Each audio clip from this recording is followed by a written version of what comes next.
वक्फ bill को लेकर देश भर में एक हंगामा है। हम देख रहे हैं कई राज्यों के अंदर तो इस बिल को लेकर के इतना रोष है, जिस तरह से पश्चिम बंगाल के अंदर आगजनी हुई, जिस तरह से बिहार उत्तर प्रदेश में कई तस्वीरें सामने आई हैं। लेकिन क्या मुसलमान इस वक्फ बिल को समझ रहे हैं? अब तो बीजेपी ने भी जन जागरण मुहिम चला दी है और लोगों को ये समझाना है कि वक्फ उनके ख़िलाफ़ नहीं है, वक्फ उनके फेवर में है।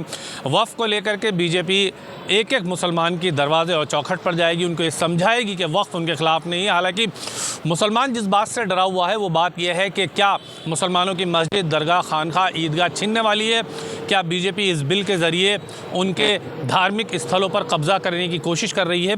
लेकिन सवाल ये है कि जब खुद देश के गृह मंत्री पार्लियामेंट के अंदर खड़े होकर इस बात को कह चुके हैं कि एक भी मुस्लिम धार्मिक स्थल नहीं हटाया जाएगा, बीजेपी के तमाम लीडर बार बार इस बात तो कह रहे हैं कि एक भी मुस्लिम धार्मिक स्थल नहीं हटाया जाएगा, तो आखिर क्यों इस तरह का एक माहौल बनाया जा रहा है? क्या हकीकत में देश के अंदर एक माहौल क्रिएट किया जा रहा है क्योंकि चुनाव नज़दीक है?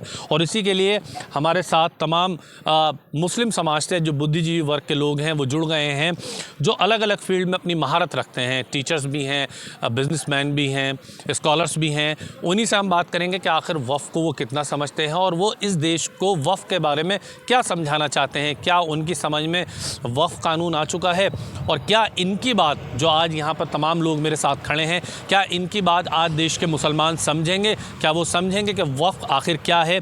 क्या ये वक्फ के साथ हैं या ख़िलाफ़ हैं? तमाम सवाल एक एक करके सबसे शुरुआत करेंगे। सबसे पहले बिलाल साहब आपके पास आते हैं, आप तो प्रोफेसर भी हैं, बताइए क्या है वक्फ और कितना समझते हैं आप वक्फ को? असल में वक्फ जो है अल्लाह की वो ज़मीन जो लोगों के लिए भलाई के लिए काम हो, वक्फ से अभिप्राय उसका है। उसका एक निज़ाम था, एक तरीका था। लेकिन इस वक्फ संशोधन से जो गुमराह कर रहे हैं तथाकथित तुष्टीकरण की राजनीति करने वाले लोग, क्योंकि आज जो मुसलमान की जो पोजीशन है वो जिन लोगों ने शासन किया है, जो हितैषी बनती हैं, मैं तो ये कहता हूँ कि जिस प्रकार महिलाओं को, पसमानदा को स्थान देने की बात कर रही है केंद्र सरकार, और कांग्रेस ने हमेशा मुसलमानों का शोषण किया है, तो मैं कांग्रेस के लिए कहता हूँ, कांग्रेस मुसलमानों के लिए हरी घास में हरा सांप है। वो दिखता नहीं है लेकिन वो डसता है। आज मैं डॉक्टर मोहम्मद बिलाल, अगर पीएचडी की है मैंने, तो हम जो स्कॉलर्स लोग हैं, बुद्धिजीवी जो तबका है, वो जानता है आज जो भ्रम जो फैलाया जा रहा है, भ्रम फैलाने वाले का कारण मुसलमानों की अज्ञानता है। क्योंकि जब तालीम आएगी तो तस्वीर बदलेगी, तालीम आएगा तो तरीका बदलेगा, तालीम आएगी तो तंजीम बन जाएगी। कांग्रेस और समाजवादी लोग ये बिल्कुल नहीं चाहते कि मुसलमान मुख्यधारा से जुड़े। तो वक्फ बोर्ड में जो सुधार के जन जागरण की जो बात हो रही है, ये अच्छी पहल है। गली मोहल्ले, चौपाल तक जाकर, घर घर तक जाकर अवेयर किया जाएगा, जागरूक किया जाएगा, क्योंकि राज हक बात कही जाएगी बेखौफो खतर। तुम मुझे यूँ रस्नोदार से डराते क्यों हो? नया इतिहास लिखा जाएगा, रचना और सृजन का मामला बनेगा और हम सब का दायित्व बनता है, हम भारत के लिए और अपने मुसलमानों के लिए सांप्रदायिक सामाजिक समरसता के लिए काम करें, समाज को बनाए। तो बात यह है कि जब CNRC का बिल आया था तब भी मुसलमान सड़कों पर आए थे, कहा था कि जी हमारी नागरिकता चली जाएगी। जब 370 हटी तो जम्मू कश्मीर के मुसलमानों के ये कहा गया कि जम्मू कश्मीर के मुसलमानों को परेशान करने के लिए लाया गया। जब 3 तलाक आया तब ये कहा गया कि शरीयत में मुदाखलत की जा रही है। जब भी कोई ऐसा काम केंद्र सरकार करती है तब ये कहा जाता है कि मुसलमानों के ख़िलाफ़ किया जा रहा है। ना तो किसी की नागरिकता गई, ना 370 में किसी का नुकसान हुआ, बल्कि जम्मू कश्मीर में तो सरकार जो आंकड़े दे रही है, मैं सरकार के आंकड़ों की बात कर रहा हूँ, हो सकता है तस्वीर कुछ और हो, सरकार आंकड़े दे रही है कि वहाँ पर तो विकास हुआ है। जब ये सब कुछ होता है तो इस तरह का एक एजेंडा तैयार करने की कोशिश क्यों की जाती है? ताबिज़ भाई, आप तो मीडिया जगत से आते हैं और मेरा भी पत्रकारिता क्षेत्र से ताल्लुक़ है। एक एजेंडा सेटिंग थ्योरी होती है और एजेंडा सेटिंग में एजेंडे को सेट कर देते हैं। तो आज जो ये तथाकथित धर्मनिरपेक्ष दल, मुस्लिम तुष्टीकरण वाले दलों ने मुसलमानों को डरा रखा है कि भाजपा भाजपा भाजपा। ये बताइए, CA से किसी की नागरिकता गई क्या? नहीं गई। 3 तलाक पे कुछ हुआ क्या? नहीं हुआ ना। अब ये किसी भी कीमत पर ये नहीं चाहते कि कुर्बत हो, करीब आए, और हम सब चाहते हैं कि हम तालीम के भी करीब आए, सरकार के भी करीब आए और सरकार से आंखों में आंखें डाल के अपना अधिकार ले, क्योंकि हम भीख नहीं मांग रहे। ये हमारा दायित्व है जो संविधान ने दिया है। हिंदू, मुसलमान, सिख, ईसाई, जैन, बौद्ध भारत माँ के बेटे हैं। भारत के विकास में हर नागरिक की भागीदारी सुनिश्चित होनी चाहिए। कांग्रेस और समाजवादी तथा कथित धर्मनिरपेक्ष दल अब समझ लें कि सब कुछ हो चुका है, अब मामला ख़त्म है, अब सबका साथ, सबका विकास और सबका विश्वास। क्या ये सब चुनाव नज़दीक आ रहा है बिहार, पश्चिम बंगाल, इन राज्यों में, इसकी वजह से तो नहीं सब कुछ किया जा रहा है कि मुसलमानों का वोट हर पॉलिटिकल पार्टी को इस वक्त अपने खाते में आता हो दिखाई दे रहा हो? बिल्कुल सर, कारण क्या है, ये बहकाते हैं और बहकाने के बाद मुसलमानों को इन्होंने वोट बैंक मान रखा है, लेकिन ऐसा नहीं है। अब मुसलमान जागरूक हो चुका है, वो जान चुका है और वो हर जगह जाएगा और भागीदारी लेगा। कांग्रेस को मैं कहता हूँ सब जानते हैं, जितने भी लोग हैं मेरे साथ में खड़े, इकरार भाई हैं, कांग्रेस ने शोषण किया है, कितनी शिरकत दी है, जितना भी है फॉरवर्ड तबका, गुलाम नबी आज़ाद, सीके जाफर शरीफ, है कि नहीं, सीएम इब्राहिम। लेकिन जो दबा कुचला वर्ग है, जो पसमानदा समाज से आता है, अगर आज पसमानदा करवट बदलने लग रहा है तो ये परेशान है। तो मैं तो आपको अब एक बताइए ताबिश भाई, पूरे सीए मतलब वक्फ सुधार अभियान तो ये चल रहा है, बिल पास हो गया, दंगे कहाँ हो रहे हैं? मलिया मुर्शिदाबाद, पश्चिम बंगाल, मतलब क्या यूपी भी है, बिहार भी है, राजस्थान भी है, हरियाणा है, बंगाल में ही दंगे क्यों? क्योंकि दंगे हो नहीं रहे, दंगे करवाए जा रहे हैं, मुसलमानों को भड़काया जा रहा है। लेकिन मुसलमान जाग चुका है, मुसलमान देश के साथ है, मुसलमान सबके साथ, सबके विकास, सबके विश्वास में स्थान रखता है और पड़ोसी का ध्यान रखता है। और जो दूरियां है उस खाई को हम भरने का काम करेंगे। हम एकता, भाईचारा, राष्ट्रीय एकता, सामाजिक समरसता में विश्वास करते हैं। ऐसा बहुत अच्छी बात कही कि आखिर दंगे कैसे हो रहे हैं, कौन दंगे करा रहा है, कौन साजिश कर रहा है, कौन मुसलमानों को भड़का रहा है, कौन राजनीतिक वोट बैंक हासिल करने की बात, ये बहुत अच्छी बात कही है। और इसीलिए मैं तमाम लोगों से एक एक करके बात कर रहा हूँ कि आखिर वफ़ के बारे में वो क्या समझ रहे हैं और क्या वफ़ हकीकत में जिस तरह से दिखाया जा रहा है कानून क्या उसी तरीके से है, क्या मुसलमानों के धार्मिक स्थल छीनने वाले हैं? यही सबसे बड़ा सवाल है जो मुसलमानों के दिल में आज डर की तरह घर करता हुआ नज़र आ रहा है। वक्फ एक ऐसा सवाल हो चुका है आज के समय में जिसको मुसलमानों को समझना होगा और उस समझने के लिए मुसलमानों को ही उनको समझाना होगा। और वही मुसलमान जब तक उनको ये नहीं समझाएंगे कि वक्फ उनके लिए क्या है, तब तक शायद देश के मुसलमान नहीं समझ पाएंगे। और इसीलिए जिस तरह से दंगे हो रहे हैं, जिस तरह से लड़ाई झगड़े हो रहे हैं, उसको ख़त्म करने के लिए देश के मुसलमानों को, ख़ास तौर से बुद्धिजीवी वर्ग को आगे आना पड़ेगा और बताना पड़ेगा कि वक्फ से एक कानून नहीं बल्कि वो एक टूल है उन पसमानदा मुस्लिम समाज के लिए जिनको आज तक हाशिए पर रखा गया है। और उस हाशिए से उठाकर लाने के लिए सरकार ने जो कदम उठाया है उससे ये लोग कितना सहमत हैं? इकरार भाई क्या कहेंगे? वक्फ आज जो कानून बनकर सामने आया है, मुसलमान डर चुका है। वो इसलिए डर चुका है, वो समझ रहा है कि शायद उनकी मस्जिद, उनकी ईदगाह, उनकी दरगाह, उनकी खानका सब छीन ली जाएगी। क्या छीन ली जाएगी हकीकत में? नहीं, ये तो एक मुसलमानों के ऊपर एक नरेंद्र मोदी जी एक फरिश्ता बनकर आए जिन्होंने इतना बड़ा एहसान किया है। और एक इस्लाम को जो बदनाम करने की साजिश चली आ रही थी पीछे से कि इस्लाम के जो मौलाना होते हैं ये तनख्वाह लेते हैं सरकार से, वो सारा कुछ हटाकर नरेंद्र मोदी का एक बहुत बड़ा एहसान है। उसके लिए हम बहुत बड़े शुक्रगुजार हैं जिन्होंने वफ़ को एक संशोधन कानून बना के जो पेश किया है, जिससे वफ़ की जो संपत्ति है वो उनके जो जिन्होंने कब्जा किया है वो छूटेगी और वफ़ का रेवेन्यू बढ़ेगा तो मौलानाओं को तनख्वाह दी जाएगी, रोज़गार मिलेगा, वफ़ की जो स्कॉलरशिप है बच्चों के लिए वो दी जाएगी।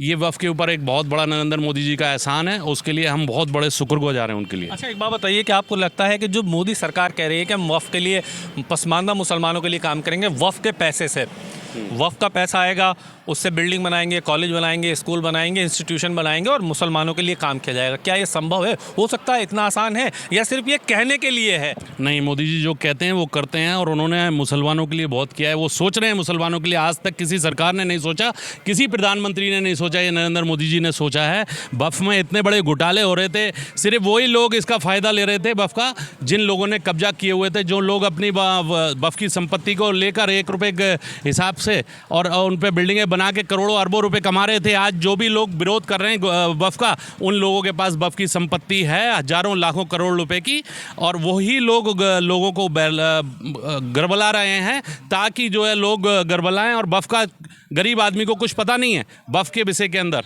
गरीब आदमी को हम लोग पहुंचाएंगे, बात गरीब आदमी तक बताएंगे उनको कि वफ़ के विषय में जो मोदी जी ने आपको जो वफ़ का फ़ायदा आप ले सकते हैं वो गरीब आदमी तक पहुंचेगा जो मोदी जी ने किया है। अच्छा, एक बात बताइए, मुसलमान तो डर रहा है कि मस्जिद चली जाएगी, सब कुछ चला जाएगा, तो इतनी आसानी से समझ पाएगा मुसलमान आपकी बात को? बिल्कुल समझेगा। आज मुसलमान एजुकेशन प्राप्त कर चुका है, शिक्षा प्राप्त कर रहा है और मोदी जी की बात को देश का हर आदमी सुनता है।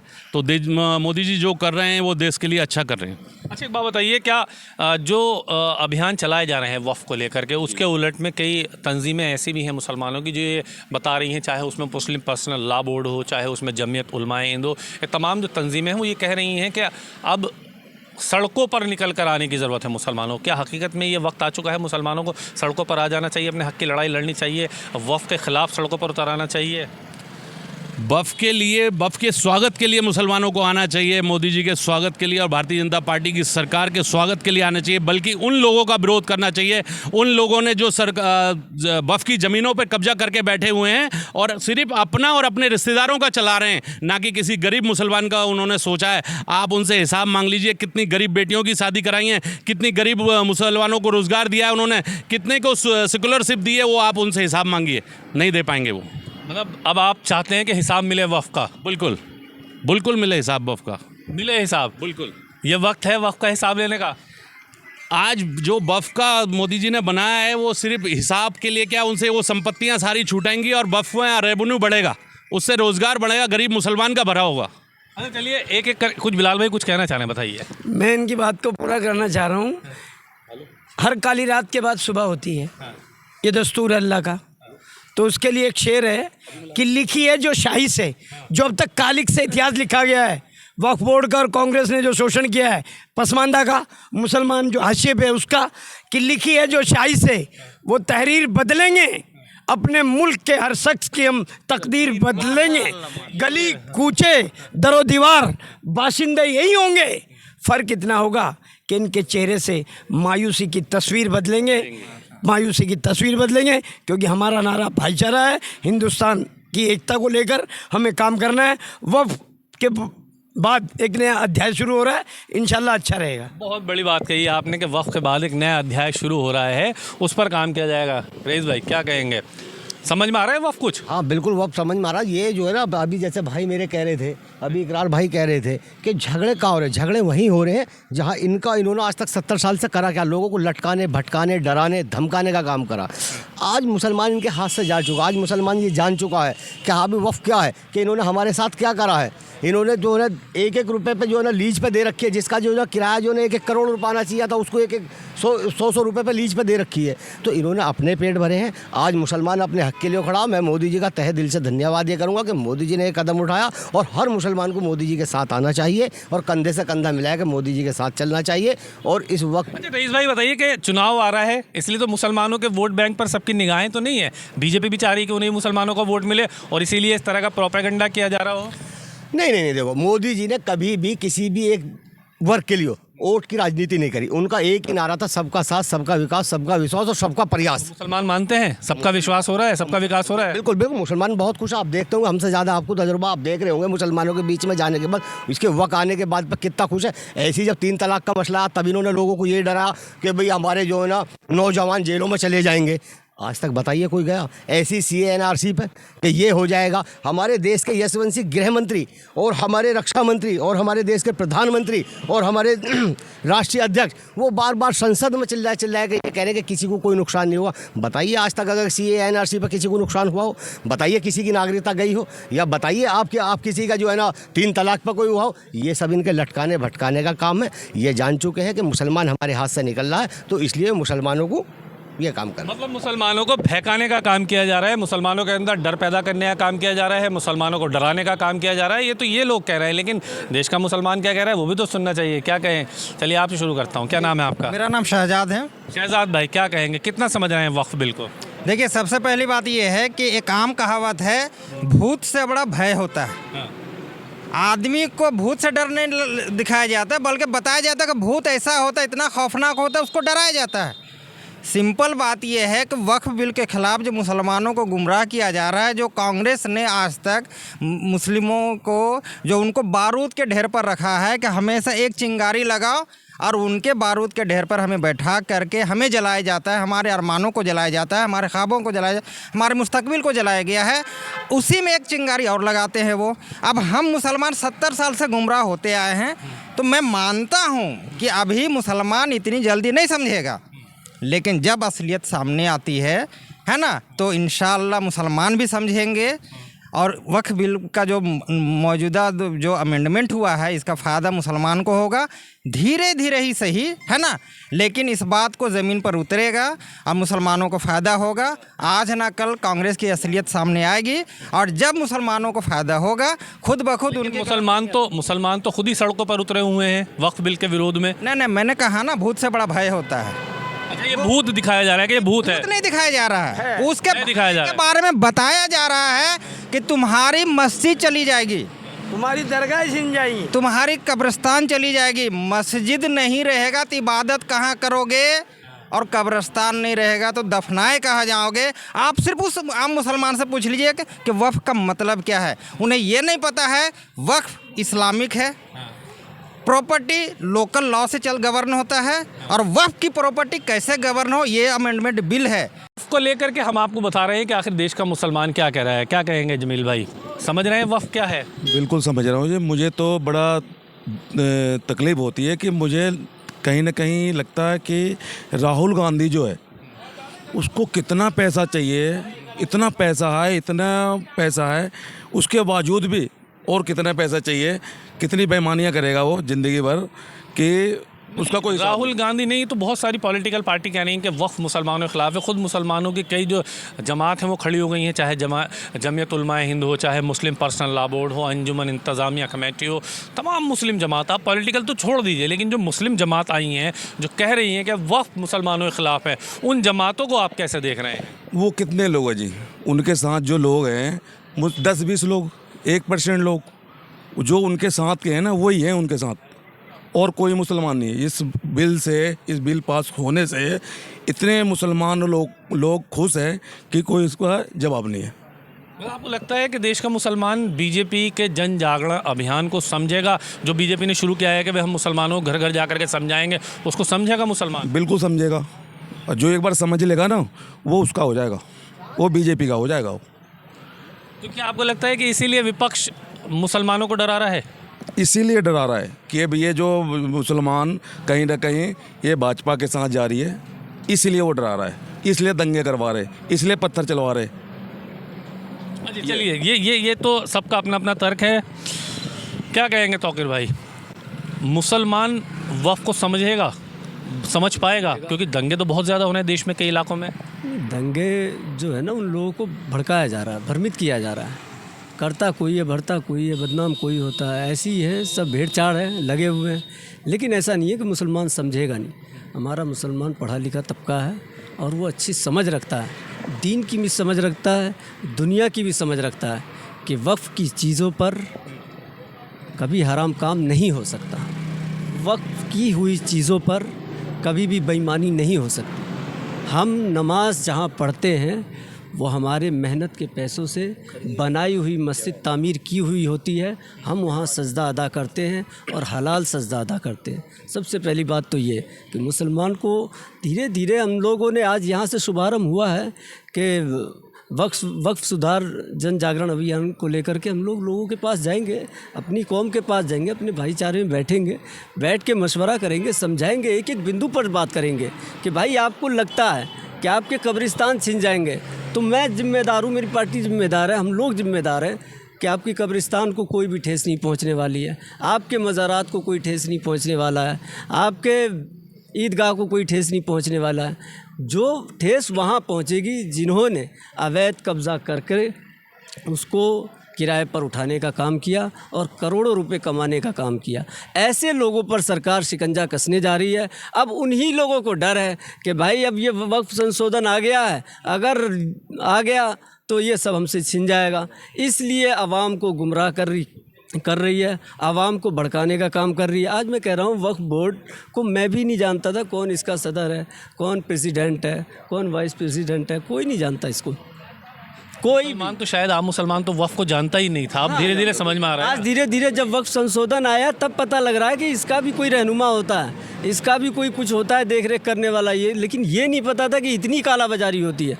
मुसलमान, हमारा इस्लाम गद्दारी का नाम नहीं है, हमारा इस्लाम अमन का पैगाम देने वाला इस्लाम है। हमारा इस्लाम हिंदू मुस्लिम सिख ईसाई सबको भाईचारे से रखने वाला इस्लाम है, मोहब्बत के साथ चलने का नाम इस्लाम है। तो इस तरीके की बातें जो है, आज जो इन लोगों की जो बातें हैं वो कहीं ना कहीं वर्गलाने का काम कर रही हैं। वो लोग चाह रहे हैं कि आपस में लड़ाई झगड़ा करें ये लोग। तो ये तो दंगे जो हो रहे हैं देश के अंदर वफ़ को लेकर के, जो मुसलमान सड़कों पर उतरे हुए हैं, ये मुसलमान यहाँ दिल्ली में तो कहीं आपने ऐसा माहौल देखा? जिस शाहीन बाग को लेकर के वो कह रहे थे दोबारा एक नया शाहीन बाग बनेगा, आज शाहीन बाग चलिए, वहाँ पर लोगों ने मोदी जी का वक्फ बोर्ड अमेंडमेंट संशोधन का इतना भव्य स्वागत किया है कि 1000 लोगों ने स्वागत पत्र लिख करके मोदी जी को धन्यवाद कहा है। इससे बढ़कर और खुशी की क्या बात हो सकती है? वो शाहीन बाग जहाँ कह रहे थे दोबारा शाहीन बाग बनेगा, अब वही शाहीन बाग वाले कह रहे हैं कि भाई सीएए के चक्कर में हम महिलाओं को यहाँ पर ला करके बिठा दिया था, आज हमें बदनाम कर दिया, बच्चे हमारे जेल काट रहे हैं, सज़ा काट रहे हैं और ये लोग ऐश मौज करके खा। लेकिन अब हम इनके बहकावों में नहीं आएंगे। अब हम समझ गए हैं कि माननीय प्रधानमंत्री मोदी जी ने जो किया है वो अच्छा किया है और हम माननीय प्रधानमंत्री मोदी जी का धन्यवाद करते हैं। वफ़ अमेंडमेंट बिल तो आ चुका है, अब आप लोग क्या चाहते हैं कि इस बिल पर जो सुप्रीम कोर्ट में चुनौती दी गई है वो ये पॉलिटिकल पार्टी लड़ें, वापस करें और वहाँ की प्रॉपर्टी निकले, मुसलमानों को क्या फ़ायदा हो, क्या चाहते हैं? मुसलमानों को जो फ़ायदा होने वाला है वो सबसे पहले तो कोई फ़ायदा देता नहीं था, लेकिन अब सरकार जब आएगी इसमें तो सरकार इसमें ये फ़ायदा देगी कि मुस्लिम समाज के बच्चों के लिए एजुकेशन सिस्टम के लिए कॉलेज बनाए जाएंगे, स्कूल बनाए जाएंगे, उनके इलाज के लिए हॉस्पिटल बनाए जाएंगे। ऐसे करके अनेकों प्रकार के, आज विधवाएं हैं उनके घर में खाने के लिए राशन नहीं है, उन विधवाओं को वजीफ़ा देने का काम सरकार करेगी। यतीम गरीब मिस्कीन बच्चों के लिए अनाथालय बनेगा, अनाथ आश्रम बनेगा, अच्छी शिक्षा, अच्छे एजुकेशन, उनको भी IPS बनाया जाएगा, उनको भी वकील बनाया जाएगा, जज बनाने का काम किया जाएगा। ऐसे एजुकेट करेंगे बच्चों को, मुस्लिम समाज के बच्चों को, और मुस्लिम समाज में ही ये पैसा खर्च होगा, किसी भी समाज में नहीं होगा ये पैसा खर्च। ये बड़ी बात है। इरशाद भाई क्या कहेंगे? मुसलमान तो सड़कों पर उतर आया है, ये कह रहे हैं कि जी मुसलमान तो विरोध कर रहा है, मुसलमानों को तो समझने दे ही नहीं रहा है अपोजिशन, तो समझेगा मुसलमान? जो विरोध कर रहे हैं उनकी ज़रा हम जो तफ्दीस में देखेंगे ना कि वक्फ बोर्ड पे उन्होंने कब्जा करा है, वक्फ बोर्ड पे उनका सबसे ज़्यादा कब्जा है। जो आज की एप्लीकेशन डाली है कोर्ट में और वो सुप्रीम कोर्ट की मुँह की खाएंगे और सुप्रीम कोर्ट में भी हमारा फैसला होगा।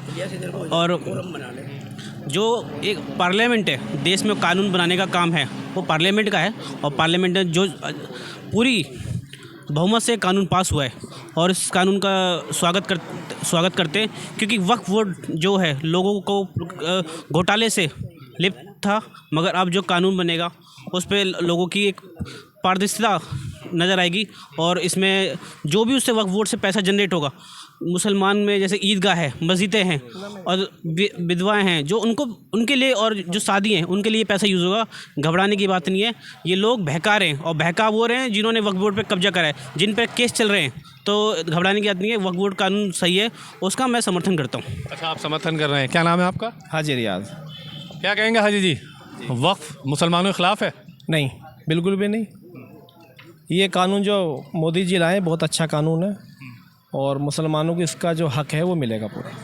बिल को लेकर के मुसलमानों के दिल में एक डर है, क्या वो डर सही है? और इसी डर का जवाब हम खुद ही मुसलमानों से ले रहे हैं।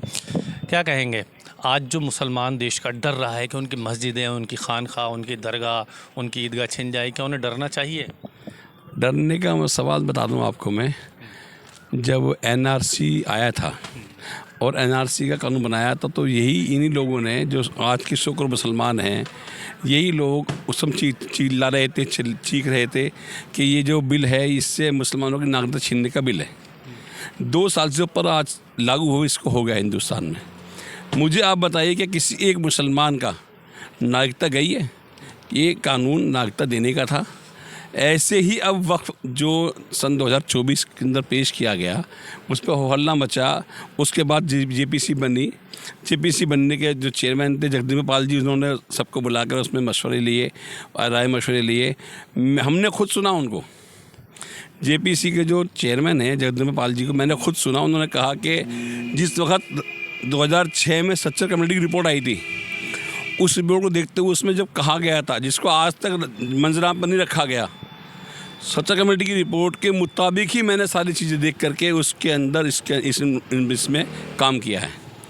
और इस बिल से मुसलमान का 1% नुकसान नहीं होने वाला है। न कोई मस्जिद जाने वाली है, न कोई कब्रिस्तान जाने वाला है, न कोई मदरसा, न कोई खानका जाने वाली है। तो जैसे वैसी की वैसी रहेंगी। इसमें से जो फ़ायदा होगा वो ये, इसमें 2 मुस्लिम महिला रहेंगी, इसमें एक बोरा समाज का, दाऊदी बोरा समाज का आदमी रहेगा, एक इसमें कादियानी समाज का आदमी रहेगा, एक इसके अंदर हमारे 2 हिंदू भाई जो वफ़ के जानकार होंगे वो रहेंगे इसमें रहने। और डीएम को एक पावर दी गई है, डीएम आईएएस ऑफिसर होता है, ठीक है। कि डीएम को पावर देने मतलब ये है कि वो तो सरकार की बात करेंगे जहाँ जिस राज्य के डीएम होंगे। तो भाई सरकार तो जहाँ तक कहीं कांग्रेस की है, कहीं टीएमसी की है, तो सरकार तो हर स्टेट में अलग अलग होती है ना सब। थोड़ी सारी सरकारें हिंदुस्तान में भाजपा की रहने वाली हैं। तो आम आदमी के हाथ में है, आम जो जनता के हाथ में चुनाव करके अपनी सरकार चुनने का अधिकार है, वो सरकार चुनते हैं वो लोग। उसमें कौन सा क्या हो गया सर। और डीएम जो होगा, डीएम तो एक सरकारी एक बड़ा पद होता है, जिले का वो अधिकारी होता है, वो आईएएस होता है उसके, और आईएएस भी टॉप लेवल का होता है। वो हर चीज़ को समझते हुए समझ करके देखेगा वो। और डीएम अगर पार्षदी करेंगे या डीएम पक्षपात करेंगे तो हिंदुस्तान रहेगा ही नहीं। ये बहुत बड़ी बात की कि पक्षपात नहीं होगा। तो आपको लगता है कि ईमानदारी से काम होगा और मुसलमानों को उनका हक मिलेगा वक्फ बिल के ज़रिए? 70 साल में क्या ईमानदारी से काम हुआ? दूसरी सरकार की तरफ मैं ध्यान दिलाना चाहूँगा, 70 साल में क्या करा। जिस वक्त के अंदर दूसरी सरकार थी तो क्या जब हमारी मस्जिदें छीनी या हमारे खानका, हमारे मदरसे छीने, तो अब इस भारतीय जनता पार्टी की सरकार से किस बात का बे है? किस बात का बे है? 11 साल के अंदर क्या कर लिया इन्होंने? भारतीय जनता पार्टी ने 11 साल के अंदर कौन सी मस्जिद छीन ली, कौन से मदरसे छीन लिए, कौन सी खानकाएँ छीन ली? ऐसा डर क्यों? 70 साल के अंदर उन लोगों ने हमारे को 0 लेवल पे लाके खड़ा कर दिया। तो भाई 17 साल इनको भी दे के देख लो। और रहा सवाल मस्जिद और मंदिर का, तो भाई मस्जिदों में कौन नमाज़ पढ़ने जा रहा है? जितने लोग बंगाल में प्रदर्शन कर रहे हैं, मुझे लगता है 10% भी नमाज़ी नहीं है। नमाज के टाइम के अंदर वो सब प्रदर्शन में लगे हुए हैं। या दिल्ली के अंदर जो लोग कर रहे हैं, तो भाई मस्जिदें तो उनकी है जो नमाज़ पढ़ेगा। तो भाई नमाज़ पढ़ने वाले हैं कितने लोग? आज हम अपनी बाबरी मस्जिद को बचा लेते अगर वहाँ नमाज़ हो रही होती तो। आज हम अपनी जामा मस्जिद को सेव कर लेंगे अगर वहाँ रेगुलर नमाज होगी। तो ये सवाल क्यों उठा कि मस्जिदें चली जाएंगी? भाई मस्जिदें, मुसलमान को नमाज के लिए मस्जिद की ज़रूरत नहीं है। मुसलमान को तो पूरा हिंदुस्तान, सारी ज़मीन मस्जिद है। वो तो कहीं भी मसल्ला बिछाता है और नमाज़ पढ़ लेता है। बताओ किस मंदिर में रोका गया उसको, कौन से गुरुद्वारे में रोका गया है? तो ये भय का माहौल जो बना रहे हैं ना, वो अपोजिशन वाले बना रहे हैं, वो असदुद्दीन ओवैसी बना रहे हैं। क्या ज़रूरत है उनको? उन्होंने जेपीसी की मीटिंग का बाइकाट क्यों करा? जब वो अभी परसों में उनकी एक वो देख रहा था जेपीसी की मीटिंग के अंदर, मैं भी गया था वहाँ पर। वो 3 दिन मीटिंग थी, वो उस 2 दिन के अंदर वो 2 दिन बाइकाट करके चले गए। भाई लोगों की सुनी नहीं रहे वो। क्या मतलब हुआ इस बात का? इसका मतलब उनके अपने दिल में डर है, उनके अपने दिल में भय है। उन्होंने अगर उस कानून को पढ़ा है, उस कानून को पढ़ने के बाद जो उनकी अपनी ज़मीनें हैं, जो उन्होंने 1-1 रुपये लीज़ पे ले रखी है 90 साल के लिए, 10 रुपये लीज़ पे ले रखी हैं अपने भाइयों, हाँ अपने भाइयों को दिलवा रखी हैं, अपने रिश्तेदारों को दिलवा रखी हैं, वो सब छिन जाएंगी। ये डर है उनको। और ऐसे ही जमात इस्लामी वाले, ऐसे ही जमात उलमा हिंद वाले, असदुद्दीन मदनी साहब, इन लोगों ने वक्फ बोर्ड से जो ज़मीनें लीज़ पर ले रखी हैं, वो सारी ज़मीनों का आज की तारीख के हिसाब से किराया देना पड़ेगा। ये डर है, इस डर का माहौल वो बना रहे हैं। उनको डर है मिर्जा साहब, बिल्कुल, ये बहुत बड़ी बात है। उनको डर है यूज एंड थ्रो वाले कानून पे, बस कि उसको वो हटा दो, हम एक्सेप्ट है। ये वक्फ बाय यूज़र कानून को लेकर के डर है, और यही बात आज यहाँ के मुसलमानों ने आपको बताई कि इस कानून से डरने की ज़रूरत नहीं है। किसी मुसलमान का कोई इबादतगाह कहीं नहीं जाने वाला है। ये सिर्फ एक मिथक्का माहौल तैयार किया जा रहा है। हालांकि सुप्रीम कोर्ट में मामला है और सुप्रीम कोर्ट इस पर क्या एक फ़ैसला लाता है वो तो देखने वाली बात होगी, लेकिन मुसलमानों को ये समझना होगा कि देश का माहौल इस वक्त क्या है। वीडियो जर्नलिस्ट सादित के साथ ताबिश कमाल, दिल्ली।